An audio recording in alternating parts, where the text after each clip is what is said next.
내가 뭘 잘못했지?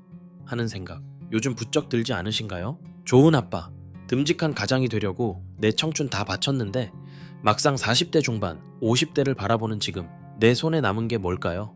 통장 잔고는 위태롭고 은퇴는 다가오며 어깨는 청은망은입니다. 어릴 땐 마흔이면 세상 모든 걸 다 아는 진짜 어른이 될 줄 알았는데 말이죠. 혹시 나는 머리가 나빠서, 나는 운이 없어서 부자가 되지 못했다고 남몰래 자책하고 계신가요? 오늘 영상 딱 10분만 집중해 주십시오. 그 자책감이 얼마나 큰 오해였는지, 그리고 진짜 문제는 어디에 있었는지 다가올 인생 후반전을 역전시킬 그 결정적인 실마리를 드리겠습니다. 책 돈의 심리학은 아주 충격적인 두 사람의 이야기로 문을 엽니다. 평생을 주유소 직원과 백화점 경비원으로 살았던 로널드 리드라는 분이 계셨습니다. 2014년 그가 92세의 나이로 세상을 떠났을 때 사람들은 경악했습니다. 그의 유산이 무려 800만 달러, 우리 돈으로 100억 원에 가까웠기 때문입니다. 반면 같은 시기 하버드 MBA 출신의 잘나가던 금융맨 리처드 퍼스코는 허망하게 파산했습니다. 이상하지 않나요? 똑똑한 천재는 왜 실패하고 평범한 경비원은 어떻게 부자가 됐을까요? 책의 저자 모건 하우절은 단언합니다. 돈의 세계에선 당신이 얼마나 똑똑한지는 거의 중요하지 않다. 중요한 건 당신이 어떻게 행동하느냐다 라고 말이죠. 우리는 IMF 외환 위기를 맨몸으로 맞고 2008년 금융위기에 가슴을 쓸어내렸던 우리 세대의 그 뼈아픈 경험이 지금 우리의 돈에 대한 경험을 만들었을 뿐입니다. 그렇다면 이 불안의 고리를 끊고 다가올 남은 인생의 주도권을 잡을 구체적인 방법은 뭘까요? 오늘 돈의 심리학으로부터 얻은 영감을 통해 당장 오늘부터 적용할 수 있는 7가지 행동 지침을 제 개인적인 경험과 함께 나눠보겠습니다. 첫째, 똑똑함에 대한 환상을 버리는 법입니다. 제가 아는 분 중에 명문대 박사 출신으로 늘 어려운 경제 이론을 줄줄 꿰던 친구가 있었습니다. 하지만 그는 늘 빚에 쪼들렸죠. 반면 고등학교만 졸업하고 묵묵히 자기 가게를 운영하던 시장의 한 상인은 어느새 작은 건물을 올렸습니다. 저는 그때 깨달았습니다. 돈의 세계는 머리가 아닌 심장으로 버티는 것이라는 걸요. 돈의 세계는 지능이 아니라 행동의 영역입니다. 내가 학벌이 부족해서 정보가 느려서 실패한 게 아닙니다. 탐욕과 두려움 앞에서 평정심을 유지하는 행동에 서툴렀을 뿐이라는 사실을 인정하는 것. 이것이 모든 변화의 단단한 시작점이 될 겁니다. 둘째, 충분함이라는 나만의 골대를 세우는 법입니다. 제 첫 책이 큰 사랑을 받고 인세가 꽤 들어왔을 때 제일 먼저 수입차 매장으로 달려갈 뻔했습니다. 이 정도는 타줘야 작가 대접을 받지 하는 허영심이었죠. 하지만 며칠을 고민하다 깨달았습니다. 제가 진짜 원했던 건 번쩍이는 차가 아니라 내 글로 인정받았다는 마음의 만족감이었습니다. 그리고 그 만족감은 이미 제 안에 있더군요. 그 차를 샀다면 저는 그 만족감을 돈과 맞바꾸는 어리석은 짓을 할 뻔했습니다. 이 책은 경고합니다. 당신에게 소중한 것, 가족과의 시간, 마음의 평화를 소중하지도 않은 것, 남의 시선을 위해 거는 것만큼 어리석은 짓은 없다고요. 이만하면 됐다는 자신만의 기준을 세우는 순간 우리는 지긋지긋한 비교의 굴레에서 벗어나 진정한 만족을 얻게 될 것입니다. 셋째, 부자가 되는 것보다 부자로 남는 기술을 배워라. 저의 15년지기 지인은 주식으로 큰 돈을 벌었습니다. 주변에서 더 공격적으로 투자하라고 부추기더군요. 더 큰 돈을 벌 기회라면서요. 하지만 지인은 오히려 더 겁이 났다고 말했습니다. 어렵게 얻은 이 평화를 다시 잃고 싶지 않았다면서 말이죠. 그때 저는 부자가 되는 것보다 부자로 남는 것이 훨씬 더 어렵다는 걸 직감했습니다. 화려한 공격수보다 묵묵한 수비수가 더 중요한 게임.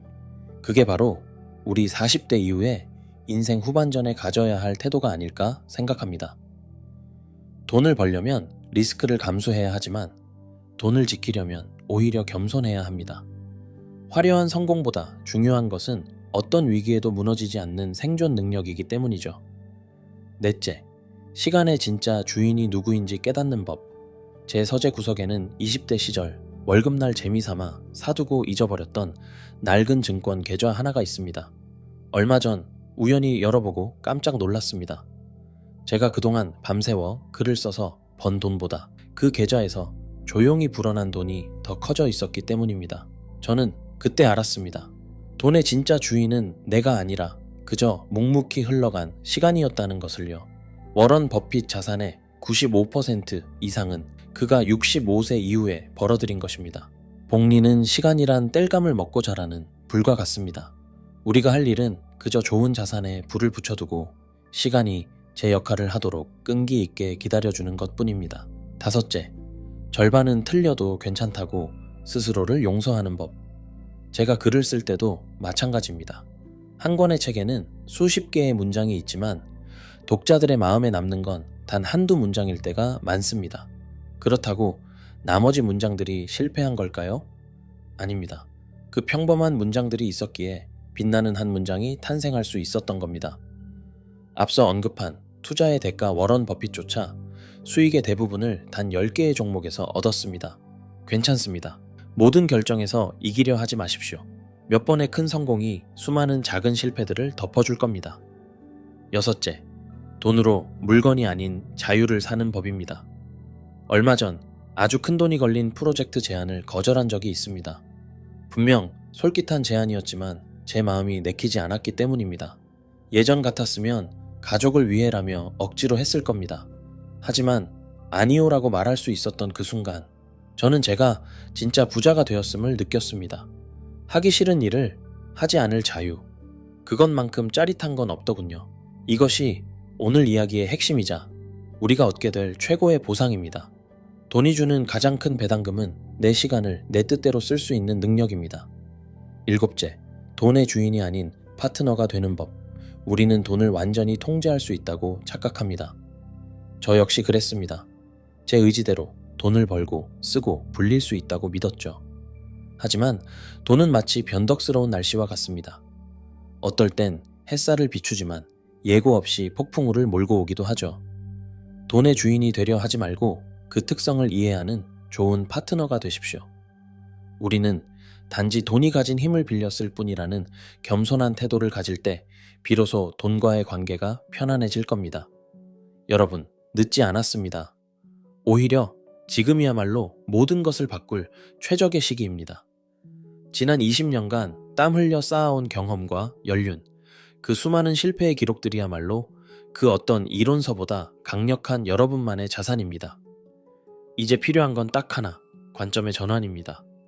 돈을 소유의 대상이 아니라 내 삶의 자유를 확보하는 든든한 도구로 바라보는 것. 그 작은 변화가 앞으로의 10년, 20년을 완전히 바꿔놓을 겁니다. 오늘 이 영상을 끝까지 보신 여러분은 이제 돈을 이전과 전혀 다른 눈으로 보게 되실 겁니다. 더 이상 남들과 비교하며 조급해하지 않고 몇 번의 실패에 좌절하지 않으며 무엇보다 진짜 내가 원하는 것이 무엇인지 깊이 고민하게 되실 겁니다. 결론은 이것입니다. 우리가 부자가 되지 못한 것은 지능이나 운이 부족해서가 아니었습니다. 돈의 최종 목표를 더 많은 소유에 두었기 때문입니다. 이제 그 목표를 완전한 자유로 바꾸십시오. 내 시간을 통제할 수 있는 힘, 그것이야말로 우리를 진정한 부자로 만들어줄 유일하고 확실한 길입니다. 자, 오늘 이야기 정리하겠습니다. 우리는 돈의 성공이 머리가 아닌 행동에 있다는 사실을 깨달았고 그 해결책으로 충분함 알기, 생존하기, 자유사기 등 7가지 행동 지침을 제 경험과 함께 나눠봤습니다. 오늘 내용이 가슴에 와닿으셨다면 다음 영상에서는 돈의 속성라는 주제로 부자들이 절대 남에게 보여주지 않는 진짜 돈 모으는 기술에 대해 아주 구체적으로 파헤쳐 보겠습니다. 오늘 배운 내용을 현실로 만드는 가장 확실한 방법이 될 겁니다. 구독과 알림 설정 잊지 마시고 다음 주에 더 깊이 있는 이야기로 찾아뵙겠습니다. 지금까지 시청해주셔서 진심으로 감사합니다.